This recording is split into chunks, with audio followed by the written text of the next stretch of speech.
মনোরম আবহাওয়া প্রেম দিবসে পূর্বাভাস মতোই রাজ্য জুড়ে ফের একবারের জন্য পারদ পতন। এক রাতেই 6 ডিগ্রি পারদ পতন হলো কলকাতায়।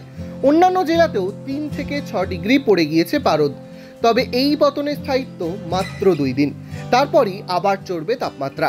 তারপর এই মরশুমে আর পারদ পতনের কোনো সম্ভাবনা থাকছে না। কুয়াশার দাপটও কমে গিয়েছে অনেকটাই। বেলা বাড়তেই মেঘমুক্ত পরিষ্কার ঝকঝকে আকাশ।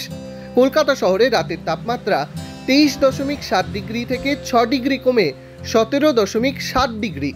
দিনের সর্বোচ্চ তাপমাত্রা থাকবে 30 ডিগ্রির আশেপাশে। সর্বাধিক আপেক্ষিক আর্দ্রতা থাকতে পারে 96% কাছাকাছি। ফলে দুপুরের দিকে অস্বস্তি বাড়বে বাইরে থাকা মানুষের। অন্যদিকে উত্তরে একাধিক জেলায় রয়েছে বৃষ্টির পূর্বাভাস। দার্জিলিং, কালিম্পং, জলপাইগুড়ি জেলায় বিক্ষিপ্তভাবে বৃষ্টি হতে পারে।